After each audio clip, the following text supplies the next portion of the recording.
How often should you be training to progress at the optimal rate for pro wrestling? Now, you might have heard about things such as 10,000 hours to mastery and other facts and specifics that could be placed on your training. And while I don't agree with being so specific, particularly on such a grand scale, I definitely have my opinions on the matter, and it may not be what you were thinking.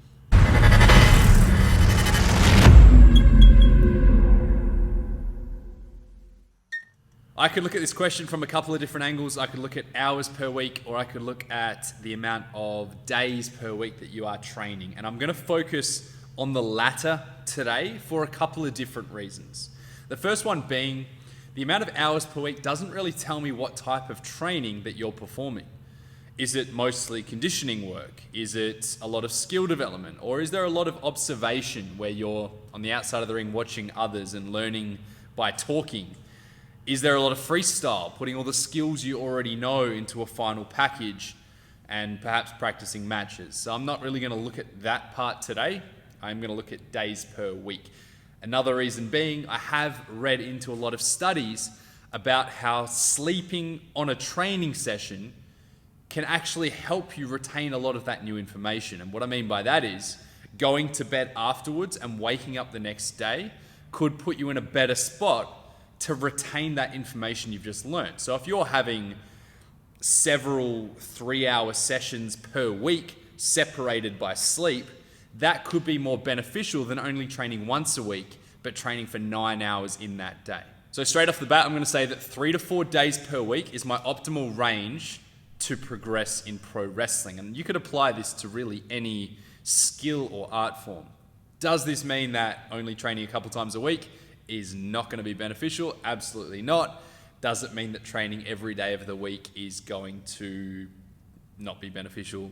Absolutely not. So let me explain my theory behind this number.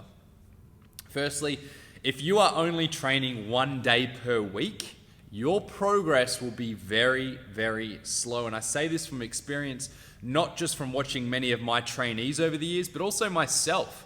And I've trained in different things from jiu-jitsu to catch wrestling and other martial arts. And there were times in my career where I only had time for 1 day per week.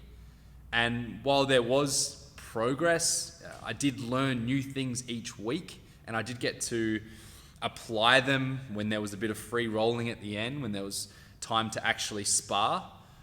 But by the time the next week came around, a lot of that information was lost. A lot of those little nuances around the technique and the steps to take were kind of forgotten. And by that point, the class is already moving on. And the same goes for pro wrestling. So 1 day per week, if that's all you're doing, you really have to accept the fact that you may not progress as much as your neighbor who's doing 3 or 4 days per week. 2 days a week, much better. And I know that when I first started off in wrestling, we only had 2 days per week. That was all we could train as beginners. It was the only time the Monster Factory was open where I was originally trained. And I did pick up a lot. It was great to come in on a Tuesday, learn some skills, apply it at the end of the session, and then only less than a couple of days later be able to apply those skills again and really rep it out and retain the information. And I really believe in repetition, particularly at that fundamental level. You have to get your reps in. So 2 is okay. And now if we look at the other end of the spectrum at 5, 6, or even 7 days per week, I'm going to put a little asterisk there. And I know some of you might be yelling at your screen already, saying that 3 to 4 days can definitely not be as good as 5, 6, or 7 days. You're getting more reps in, you're getting more hours in, more practice.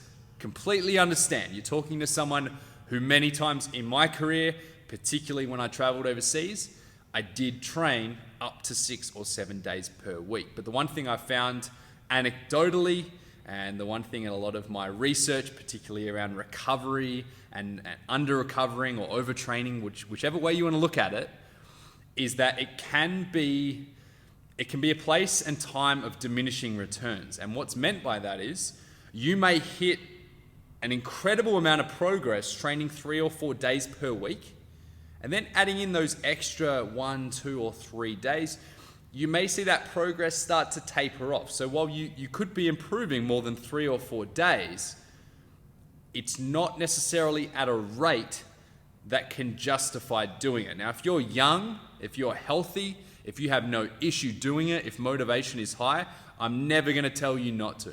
And I'll always encourage you to train as much as you want. But I would argue that particularly with high intensity training, sessions of 3 or 4 hours, it's only a matter of time, especially if you're not looking at recovery protocols, which is something I'm going to cover soon on World Beater Wrestling. It's only a matter of time before injury may strike. So I would argue that 5, 6, or 7 days, if that's all you want to do, if all you want to do is train wrestling, that's fine.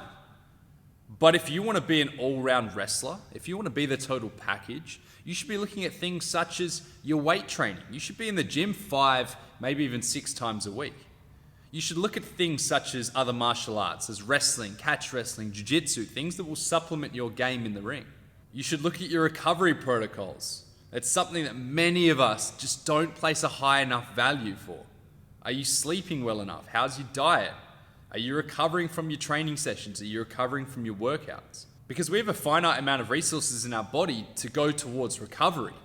So while you may feel okay training 5 or 6 days a week and then adding another 5 or 6 gym sessions a week to do your weight training, that may be okay for you.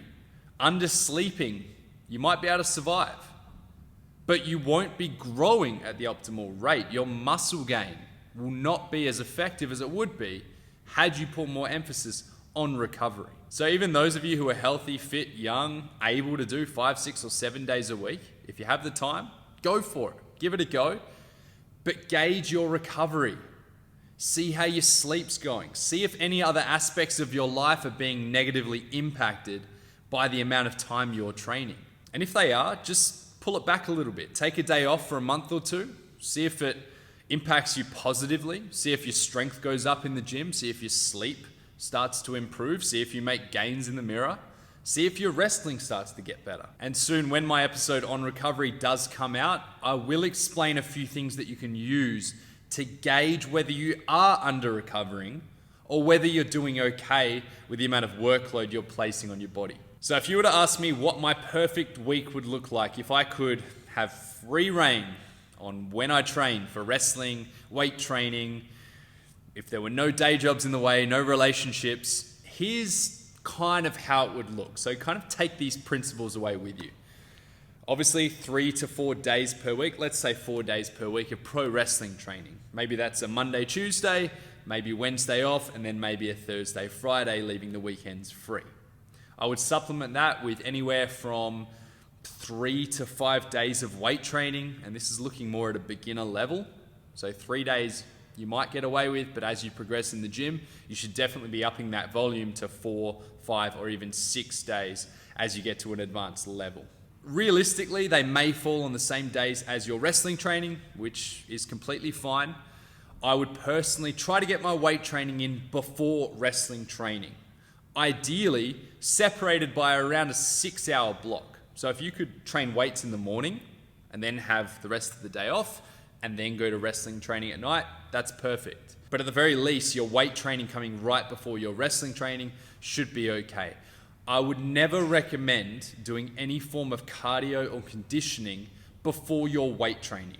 I feel that it negatively impacts your strength, and if your strength is impacted, it also means that your rate of muscle gain can be impacted. If that's all you can do, that's all you can do. But try to separate them as much as possible. If you can train weights on days that you're not wrestling, even better. I would always leave at least one day for a day off, or even an active recovery. So that might be a day where you do a bit of light yoga, you do some mobility work, you go for a walk, something to improve your flexibility, improve your recovery, still get the body moving, but at the same time, you're not putting a heavy stress on the body, so now it can't recover from the previous 5 or 6 days of training.